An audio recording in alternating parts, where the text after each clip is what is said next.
Wabash Valley, giving you an update on road conditions. Nicole Krasean here. I'm riding shotgun and we are traveling in Terre Haute on more of the south side, now right by Haute City Center. So here's what we can tell you. This is probably the best that the roads have looked since we made our journey north from our station in Farmersburg. And you can see there's a lot of slush, roads are slick, but again, this is probably the most clear we've seen them. There are other parts where the snow is so heavy and some of these secondary or more rural roads aren't seeing as much treatment as some of the main roads, because that's kind of how these highway departments have to work. They're going to treat the main roads where they might see essential travel happening more so than the secondary roads. But remember, there are crews out. They've been working 24 hours, 12-hour shifts to keep us safe. And how you can keep yourself safe, the best way is to stay home. We have every county in our viewing area under either a travel advisory, watch, or warning. And no matter what you're under, I would abide by that and make sure to only travel if it's essential. We understand some people have to get to work, some people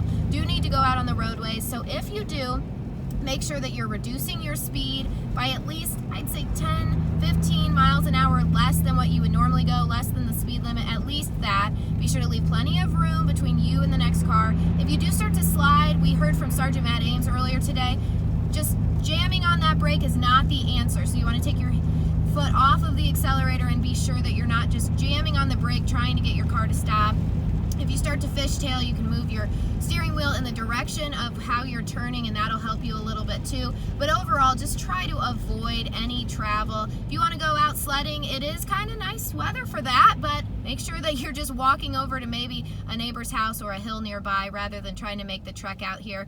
And we have been talking a lot about the fact that the next couple of days, they're not really going to allow us to get rid of a lot of this. Temperatures are going to stay cold. There's going to be some winds that are in effect that are going to blow snow back onto the roadways. So while this precipitation is going to probably let up later this evening, you're still going to want to abide by those travel watches that are in place, and be sure to check in with emergency management on our website, mywabashvalley.com. They'll be giving updates for anything you need to know heading into the weekend, even as we continue to see this winter weather and its lasting effects. All right, we will check in with you later.